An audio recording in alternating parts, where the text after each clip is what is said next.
Bienvenue à cette présentation de EasyTime Pro. Présentement, nous allons voir la section Mon compte.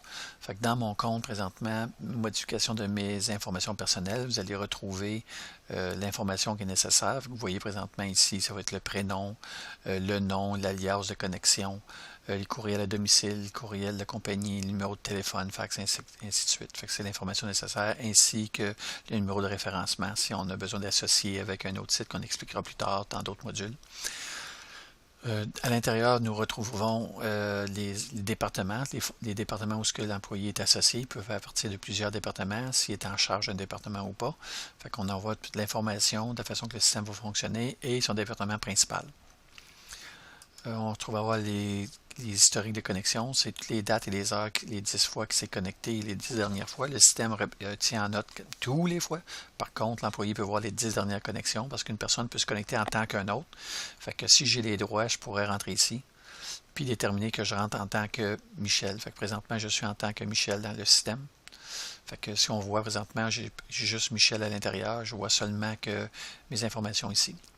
Si je viens regarder dans mes accès, dans mes droits, Michel ne peut pas se connecter présentement dans ce droit-là parce qu'il n'y a pas accès au droit. Fait que je vais me reconnecter dans ma connexion à moi.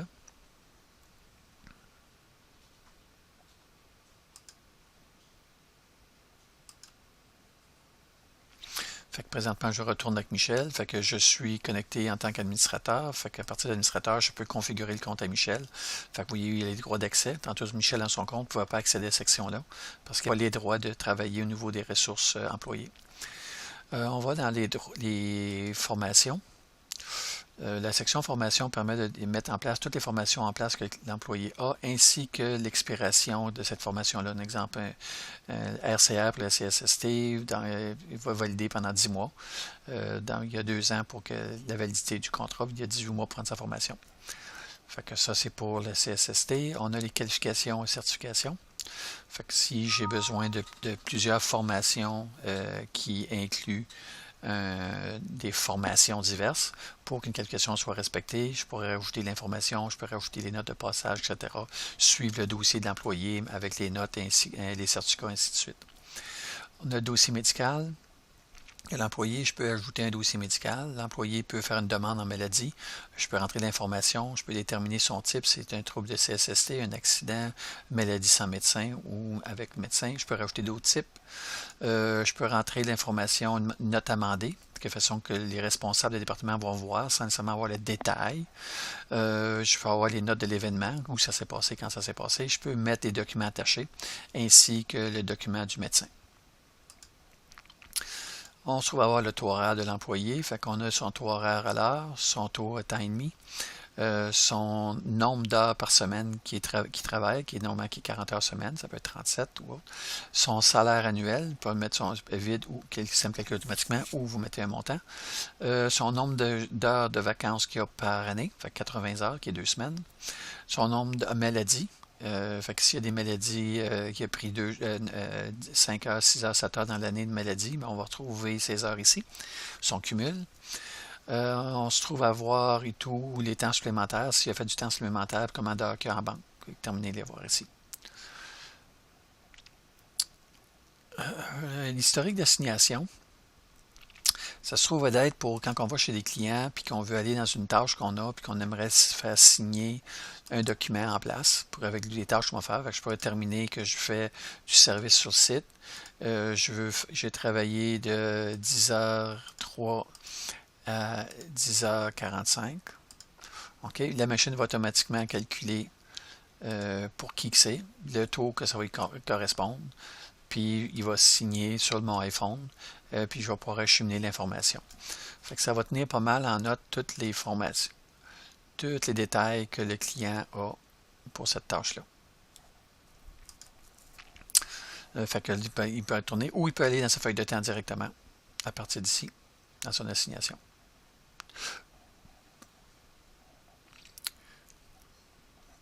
On a les tâches usuelles.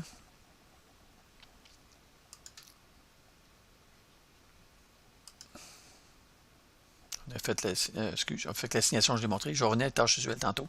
Fait qu'il y a vacances. S'il veut faire une demande de vacances, fait qu'il peut faire simplement une demande de vacances pour qu'on puisse revoir directement avec le système. Fait qu'il peut faire, un exemple, une demande. La date, il va avoir son exemple pour le mois d'avril. Il demande ça pour le 7.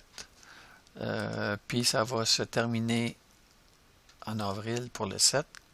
C'est 8 heures, c'est toute la journée qu'il va avoir.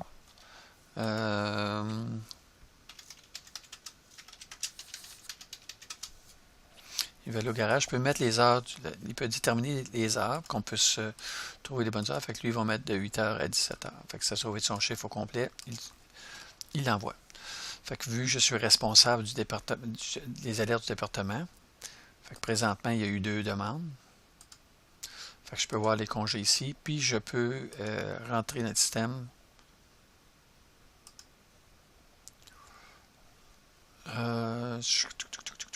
Excuse, j'ai rentré de mauvais endroit. Fait que je peux voir présentement les 2 demandes qui est envoyées, les alertes ici, puis que je pourrais travailler. On va voir tantôt avec un paramètre le système comment configurer et administrer des ressources humaines dans une autre vidéo. Ça pour les demandes. Après ça, les autres choses qu'on a, c'est modifier les mots de passe. Fait que ça me permet de venir modifier les noms d'usagers, rajouter l'ancien mot de passe sur les nouveaux. Modifier mes paramètres. Fait qu'on se trouve à avoir les alertes. Fait que vous avez vos gestions des alertes qui est ici. Fait que les alertes de suivi, les alertes d'activité, les alertes d'usagers, les alertes généraux, c'est que je suis responsable d'eux, et les alertes de compagnie. Fait qu'on détermine le nombre de secondes lorsqu'une alerte arrive. Lorsqu'une alerte arrive, le système rouvre automatiquement l'alerte comme ceci, et puis vous affiche l'alerte. Fait qu'on détermine que ça va rester ouvert 10 secondes. Chaque usager détermine le nombre de secondes que ça va rester ouvert la fenêtre. Et tout par ordre de priorité. Fait que ici, on détermine si on veut voir les ordres du plus récent au plus vieux ou si on veut les avoir par ancienneté. Présentement, si je le réouvre, on va du plus vieux au plus récent. Selon l'utilisation que vous en faites, si vous avez beaucoup d'alertes qui rentrent, que vous les traitez vraiment un à un à chaque jour, puis qu'il n'y a pratiquement jamais d'alerte qui reste dans le système. Bon, c'est des fois avoir le plus vieux, parce qu'on veut traiter les plus vieux avant les plus récents. C'est alertes généraux. On détermine notre langue, fait que le logiciel va s'interfacer en français. Si je le mets en anglais, lorsque je vais me reloguer, tout va être en français, en anglais. Ici, les infobulles, c'est lorsque je positionne mon curseur sur un champ quelconque. Tantôt, comme vous avez vu, j'étais dans mon compte.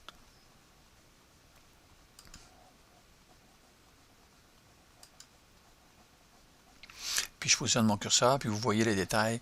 Courriel à domicile, courriel utilisé par l'envoi d'employés à la maison. Fait qu'on retrouve vraiment toutes nos configurations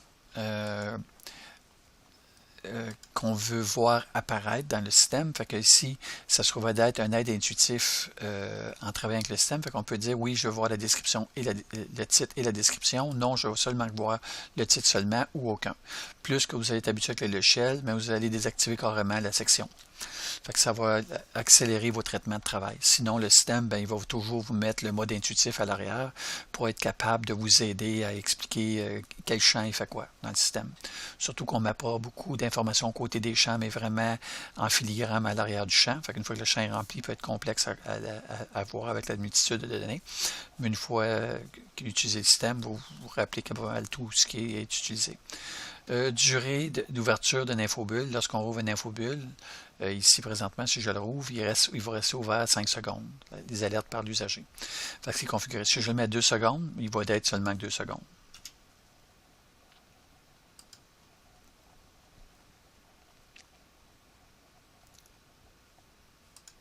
Fait que vous voyez, si on retourne, 2. Fait que si vous faites vraiment, vous déterminez vraiment la seconde. Le nombre d'assignations d'historique, fait que quand on était présentement dans l'assignation tantôt, c'est le nombre que je vois maximal. Fait que si j'ai 20 tâches qui sont en activité, ou j'en ai 50, il va me montrer les 20 premières selon l'ordre que j'ai mis. Voir toutes les tâches dans mes feuilles de temps, c'est lorsque je travaille dans ma feuille de temps. Je veux être capable de voir toutes les tâches qui sont assignées, peu importe si je suis responsable ou pas. Fait que ça me permet d'aller rouvrir mes tâches puis voir toutes les tâches qui sont disponibles présentement. Sinon, ils vont me montrer toutes les tâches où ce que je suis assigné seulement. Mais si je suis responsable, je peux voir les tâches qui sont assignées, que je suis responsable d'eux et inscrire des données, ainsi que les tâches sont assignées à moi exclusivement. C'est un peu ce que le système permet vous demande comment que vous voulez opérer. Présentement, vu que je suis administrateur, je vais être capable de voir les tâches qui m'ont assignées ainsi que les tâches que je suis responsable parce que je pourrais remplir pour un employé ou je pourrais mettre des commentaires ou je pourrais communiquer avec lui. Les pages par défaut, je vais terminer la gestion des clients quand je rouvre mon système. Je veux qu'il rouvre sur quoi? Fait que je peux travailler sur ma page d'accueil, fait qu'il va tomber avec mon environnement initial avec mon tableau de bord. Je veux ma feuille de temps, je veux mes gestions de tâches, je veux mes suivis des heures, facturation, assignation de tâches. Fait que le système, on peut rajouter des fonctions à l'intérieur, c'est ce qui est le plus commun présentement. Les types d'heures par défaut, c'est que moi, quand je travaille présentement, je fais-tu de l'administration, je fais-tu de la vente, je fais-tu du service. Si je suis de la route, bien, je vais mettre par défaut, ça va être un type d'heure en TI. Après ça, les calendriers par défaut, je vais avoir mon calendrier mensuel. Mais je pourrais dire non, de moi journalier ou hebdomadaire. C'est vraiment comment le calendrier vous rentrez dans votre accueil. Comment que le calendrier va être présenté à votre première vue, puis avec quel champ ici, ce qui va être couvert. Fait que vous choisissez vraiment ce que vous voulez voir apparaître dans votre environnement initial. Il va déterminer l'option du calendrier, si tu les suivis, si tu les tâches, si tu les vacances, les soumissions. Il va se rajouter les garanties. De plus en plus, les fonctions vont se rajouter avec des fonctions de calendrier lorsqu'ils s'ajoutent. Vous allez avoir des options additionnelles ici. Vous avez les types de clients par défaut. Fait que lorsque vous vous connectez dans le système, vous avez quand même vos clients. Puis vos clients, vous avez 51 clients qui tombent sur une liste. Mais à un moment donné, ça peut être exhaustif à travailler quand que vous vous occupez seulement d'une fraction de ces clients-là. Fait que je pourrais choisir simplement que je veux des clients qui vont être comptables, puis dans le domaine de l'aviation. Fait qu'à partir de là, si je ferme ça, je retourne dans mes clients. Je n'ai pas besoin de me déloguer. Le système sait dessus. Fait que j'ai seulement que les 11 clients que je travaille qui touchent aéroportuaire et comptabilité. Fait que ça simplifie mon travail, puis ça simplifie la visibilité de ce que j'ai besoin de voir. Après ça, on se trouve à avoir les raccourcis, les icônes de raccourcis de gestion. Fait que lorsque je travaille ici, je trouve avoir des icônes ici. Inventaire, fournisseur, partenaire, fournisseur, gestion des clients. Fait que si je les enlève, ils vont disparaître. Ça ne m'empêche pas d'y accéder quand même. Si je rentre site client puis gestion client, j'accède. Fournisseur, j'accède. L'inventaire, fait que je vois des articles, l'inventaire, j'accède. C'est juste que c'est plus long. Ça fait juste enlever le raccourci, puis libérer un peu, simplifier l'interface visuelle pour certains employés. Fait que pour les paramètres personnels, c'est fait. Assignation de tâches, je parle des tâches usuelles.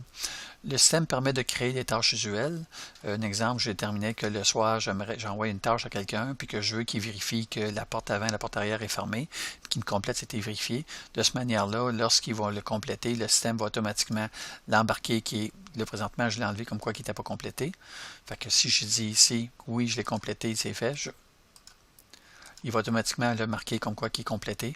Puis moi, ça va me donner un avertissement dans mon système que l'employé a vérifié une tâche. Ce n'est pas une tâche précise à un client, mais vraiment interne à l'entreprise.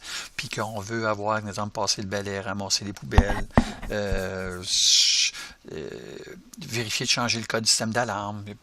N'importe quelle tâche qui est usuelle dans l'entreprise, mais qui n'a pas nécessairement besoin d'être reliée à un client type, ou créer un achalandage inutile de tâches dans la compagnie interne. Puis après ça, on se retrouve sur la déconnexion qu'on sort du logiciel. Fait que, en résumé, on a vu pas mal l'utilisation de mon compte de EasyTime. C'est sûr que les interfaces peuvent changer plus qu'on s'en va dans le temps, parce que toutes les modifications, tous les ajouts du logiciel ajoutent certaines restrictions ou contraintes à usager.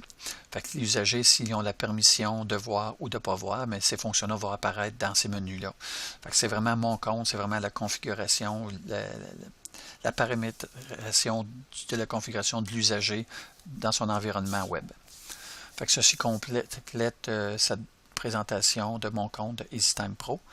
Pour plus d'informations, vous pouvez aller voir www.easytimepro.com.